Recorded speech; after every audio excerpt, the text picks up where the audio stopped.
Hello everyone, welcome to winsights.com. In this video, we will check out how to enable virtual machine platform using command prompt and PowerShell.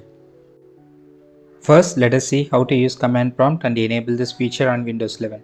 Open run command and type the command CMD. Now, press Ctrl plus Shift plus Enter. This will prompt the user account control to open this application with administrative privileges. Once the command prompt opens with administrative privileges, enter the following command in the command prompt. You can find this command in the video description and you can also find it on winsights.com.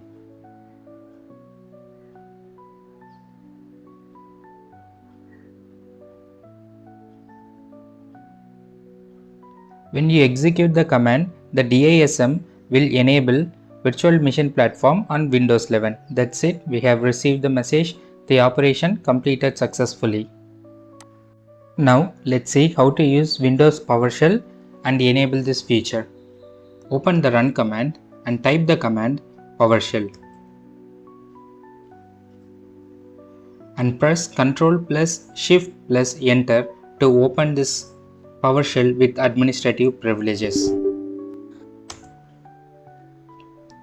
Once the PowerShell opens, enter the following command. You can find this command in this video description. You can also find this command on winsights.com.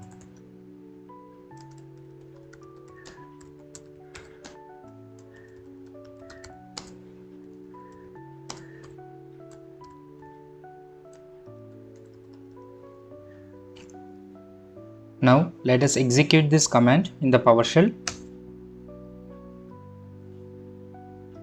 Virtual Machine Platform is being enabled now, and that's it. It is enabled, and here under restart needed, the value says true. That means a restart is highly essential.